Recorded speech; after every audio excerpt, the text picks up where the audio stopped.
Let's break it down. Federal agents are getting ready for a new immigration operation in Minnesota focused on Somali migrants in the Minneapolis-St. Paul area. This is the largest Somali community in the United States, and people there are suddenly wondering who is safe and who is not.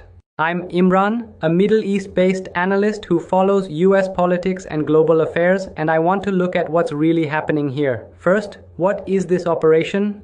According to reports, immigration authorities are planning a coordinated action in the Twin Cities. The official line is that they will mainly go after people with final deportation orders, people the government says have already gone through the courts and lost their cases.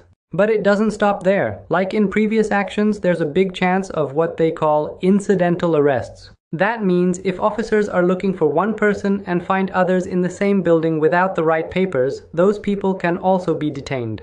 All of this is happening just as Trump is turning up his language about Somalis. In a recent meeting, he complained that Somali migrants contribute nothing and said he doesn't want them in the country. For a president to single out one nationality like that sends a very loud message even before the first agent knocks on a door. Now, why is the community so worried?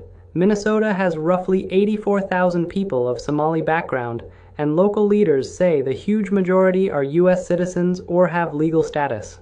Only a small fraction are actually at risk under immigration law. But when you announce an operation that targets Somalis, people don't hear legal fine print. They hear that their whole community is under suspicion. The mayor of Minneapolis has already pushed back.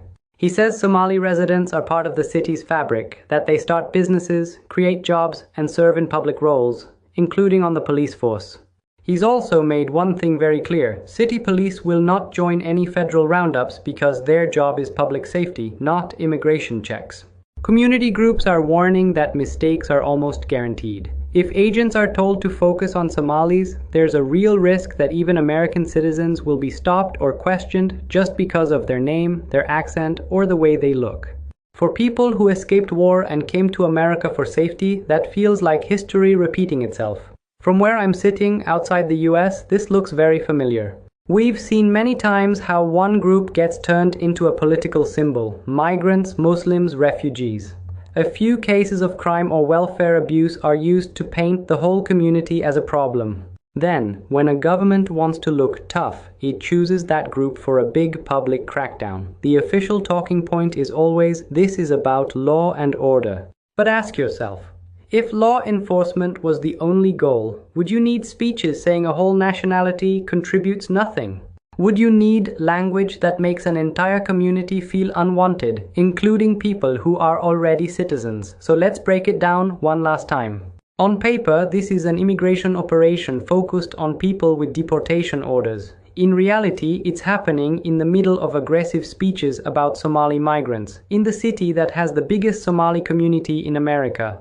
That combination makes it feel less like neutral law enforcement and more like a message. If you're watching this from the US, especially from Minnesota, tell me, do you see this as a fair application of immigration law or as a political show that makes your neighbors live in fear? This is Imran Breaks It Down, and we'll keep breaking it down together.